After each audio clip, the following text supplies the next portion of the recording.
COMEX just delivered 33 million ounces of silver in 7 days. In January. January is not even a delivery month. This is not normal.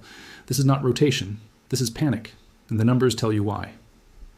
On January 10th, 2026, total COMEX silver inventory looked safe at 474 million ounces. But that number is a lie, because 474 million ounces includes eligible and registered metal. Eligible metal sits in a warehouse but is not for sale. It belongs to someone else. It is parked storage. The owners can pull it out anytime. Registered metal is what matters. Registered means the vault promises this silver can be delivered to contract holders. This is the for sale inventory. As of early January 2026, registered silver stood at only 124 million ounces. That is barely 28% of the total headline number. But it gets worse, because not all registered metal is actually free. Some of it is already allocated, already assigned to pending contracts, already spoken for. Analysts who track warrant movements and depository shifts say the real number of unencumbered available silver is closer to 28 million ounces. Let that sink in. 28 million ounces sitting free in the vaults right now. And in the first week of January alone, COMEX delivered 33.45 million ounces. They delivered more silver in 7 days than the entire unencumbered stockpile. Where did the extra 15 million ounces come from? It came from silver that was supposed to be allocated to someone else. It came from metal that was not supposed to move yet. And now the March contract is staring at the exchange. The March 2026 silver futures contract has open interest representing 507 million ounces notional. If even 10% of those contracts stand for delivery, that is 50 million ounces. There is only 28 million ounces available. The math does not work. The vault cannot cover it, and the players in this market know it. That is why deliveries spiked in January. That is why silver just hit $92 an ounce before pulling back to 91. That is why lease rates, the cost to borrow physical silver, have spiked back above 8% in January 2026. Lease rates were near zero for years. Now they are higher than they have been since the 2020 squeeze. When lease rates spike, it means someone desperately needs to borrow metal to cover a short position or fulfill a contract. It means physical silver is tight, and it is about to get tighter. Because on January 1st, 2026, China flipped the switch. China implemented a new export licensing system for silver. China controls 60 to 70% of the world's refined silver supply. 121 million ounces of annual silver exports now require approval from Beijing before they leave the country. This is not a tariff. This is not a tax. This is a chokehold. And it is already working. Physical premiums in the US have exploded to over 30% above spot. That means if spot silver is trading at $91, dealers are charging $118 or more for actual metal. That gap used to be 2 to 4%. Now it is 30%. That is not a premium. That is a different market. The paper price and the physical price are splitting apart. And the registered inventory at COMEX has been collapsing since 2020. Registered inventory peaked at over 300 million ounces. Now it is down over 70%. Eligible inventory hit a record high of 342 million ounces in October 2025. As of December 31st, 2025, it dropped to 321 million ounces. That is a 6% decline in just 3 months. And since October 10th, combined registered and eligible silver inventories have declined by 1,425 tons. That is 49 million ounces gone in 3 months. Meanwhile, demand is not slowing. Silver demand reached 1.17 billion ounces in 2024. Mine supply could not keep up. The deficit was 500 million ounces. 2025 marked the 5th straight year of a global silver shortage, and analysts expect another shortfall in 2026. The supply side is broken. The energy transition is eating silver alive. Solar capacity is set to quadruple by 2030, according to the IEA. Data centers, AI chips, electric vehicles, all of them need silver. Big tech cannot function without it. And now China is sitting on the valve. Goldman Sachs warned in January 2026 about extreme price sensitivity due to tight inventories. Citi is targeting $100 an ounce by March. Morgan Stanley says BRICS nations are buying gold to prepare for a new currency system. Central banks bought 166 tons of gold in preparation for a BRICS currency launch in 2026. And when central banks hoard gold, private investors rush to silver. Silver is the poor man's gold. It moves faster, it moves harder, and right now it is moving into hiding. The vaults are bleeding, and the exchange knows it. On January 13th, 2026, CME Group made an announcement that told you everything. They are launching a new 100-ounce silver futures contract on February 9th, 2026. The standard COMEX silver contract is 5,000 ounces. That is a $235,000 position at current prices. Retail traders cannot touch it. So CME is rolling out a tiny contract, just 100 ounces, to meet record retail demand. They say it is about access and diversification, but that is not the real story. The real story is that CME needs to redirect retail pressure away from the big contract. Because the big contract is where deliveries happen, and deliveries are breaking the system. CME's official statement said silver is increasingly appealing to retail traders due to geopolitical uncertainty and the energy transition. That part is true, but they left out the part where the March contract is sitting on a bomb. March 2026 open interest represents 507 million ounces notional. If just 5% of that stands for delivery, that is 25.37 million ounces. The effective registered inventory is only 28 million ounces. So a normal 5% delivery month drains almost the entire vault. But if 10% stands for delivery, that is 50.74 million ounces demanded. COMEX would be short by 22.74 million ounces. They cannot deliver. They either beg holders of eligible metal to convert it to registered at premium prices, or they declare force majeure and cash settle the contracts. Force majeure means they admit they cannot deliver physical silver, and they pay you cash instead. And if you are long the March contract expecting to take delivery of actual metal, you get a check, not silver. That is default. It might be legal under the contract rules, but it is still default. And when COMEX defaults, the paper price loses all credibility. Because if the exchange cannot deliver, the futures price is just a number on a screen. It stops being the global benchmark. Physical metal trades somewhere else at a different price, and the gap explodes. We are already seeing that gap open. In Shanghai, physical silver is trading above $80 an ounce. COMEX futures were in the $30 to $35 range until recently. Now spot is at $91. The spread between Shanghai and New York hit $13 in late 2025. That spread should not exist. Arbitrage should close it. But arbitrage requires you to move metal from New York to Shanghai. And China banned silver exports on January 1st, 2026. So the metal cannot move, the spread stays open, and it is widening. China's new export licensing system requires firms to have annual production capacity of at least 80 tons of silver and verified credit lines exceeding $30 million.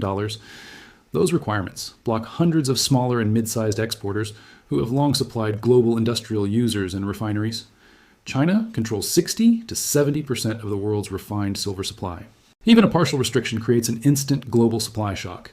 This mirrors China's earlier strategy with rare earth metals, where export controls secured domestic industrial advantage and global pricing power. And the silver market was already in crisis before China flipped the switch. For the past 5 consecutive years, global demand has exceeded total supply. In 2025, global silver demand reached an estimated 1.24 billion ounces. Total supply, including mine production and recycling, only amounted to about 1.01 billion ounces. That is a deficit of over 230 million ounces, equal to the entire annual output of Mexico, the world's largest silver producer. Unlike gold, silver mining is largely a byproduct of other metal production, primarily copper, zinc, and lead. This means even if silver prices double, miners cannot easily increase supply because their operations are driven by base metal economics. New mining projects take 8 to 12 years to develop, and ore grades are declining globally. Recycling contributes roughly 180 million ounces annually, but that figure has remained stagnant for years. There is no quick or scalable solution to silver's structural deficit. The export curbs from China are turning a long-term shortage into an immediate global crisis. At current consumption rates, some industrial regions have barely 30 to 45 days of accessible silver reserves. This scarcity is driving a massive price divergence between paper-traded silver and the real physical metal, and industrial demand is the force that cannot be stopped. Between 50 and 60% of annual silver consumption now comes from technology and manufacturing sectors. Key industrial uses include solar panels, electric vehicles, semiconductors, 5G infrastructure, medical devices, and water purification. The International Energy Agency estimates that by 2030, the solar and EV sectors alone will consume half of global silver output. That leaves minimal supply for jewelry, coins, and investment bars. And unlike copper or aluminum, silver has no viable substitute. Its unique conductivity and reflectivity make it irreplaceable in high-performance technologies. This means industrial demand is effectively inelastic. It does not decline even when prices surge. As supply tightens, factories will continue buying at any price to keep production lines running. Samsung needs silver for phones. Tesla needs silver for battery contacts and solar roofs. Data centers need silver for server components. None of them can shut down production and wait for prices to drop. They will pay $100 an ounce. They will pay $150 an ounce. They will pay whatever it takes. And that demand is cannibalizing the investment market. When industrial buyers panic, they pull metal out of COMEX vaults, out of ETFs, out of dealer inventory. That is why registered inventory dropped 70% since 2020. That is why eligible inventory fell 6% in just 3 months from October to December 2025. That is why 49 million ounces disappeared from COMEX in the last quarter of 2025. Industrial users are hoarding, and retail buyers in the US are chasing scraps. Premiums over spot are now 30% or higher. If you want a silver eagle coin today, you're not paying $91. You're paying $118 or more. That used to be a 2 to 4% markup. Now the physical market is cracking wide open. In Singapore, dealers are turning customers away. Wait times for 1 kilogram silver bars stretched to March 2026 when orders were placed in December. Some refineries stopped accepting new orders entirely. Buyers are being placed on indefinite wait lists. The buyer demographic has shifted hard. Shops that used to serve middle-aged local collectors now see people in their 20s hunting for any silver they can find. Foreigners are flying in to buy from heartland dealers because the large shops are sold out. Total silver demand in 2025 hit 1.148 billion ounces. Supply was only 1.030 billion ounces. That is a shortfall of 118 million ounces in 1 year. Mine production has flatlined at 813 to 835 million ounces annually.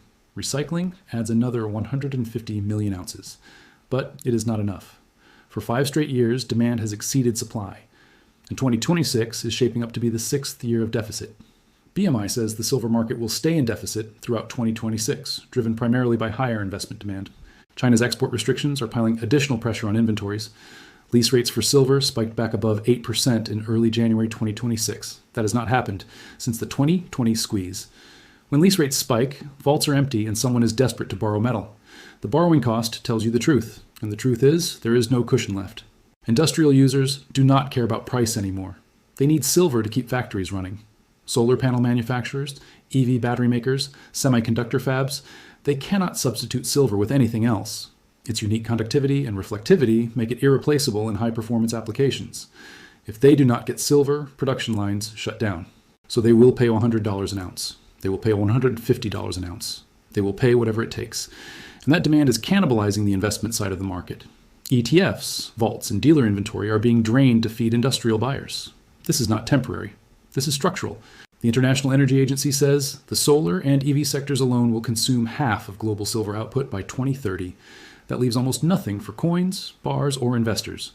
Goldman Sachs warned in January 2026 about extreme price sensitivity due to tight inventories. Citi is now targeting $100 an ounce by March. Spot silver already broke $92 this week before pulling back to $91. Markets are openly talking about $100 silver in 2026. That is the base case. But those forecasts assume the paper market holds together. If COMEX invokes force majeure, the paper price becomes irrelevant overnight. Force majeure means the exchange declares it cannot deliver physical silver and pays you cash instead, not the market price. Whatever price the exchange committee decides is fair. If you're long the March contract standing for delivery and COMEX invokes force majeure, you do not get silver, you get a check. In the 2022 nickel crisis, the London Metal Exchange not only halted trading but also canceled trades already executed. COMEX has the same legal right. When force majeure is declared, chaos follows.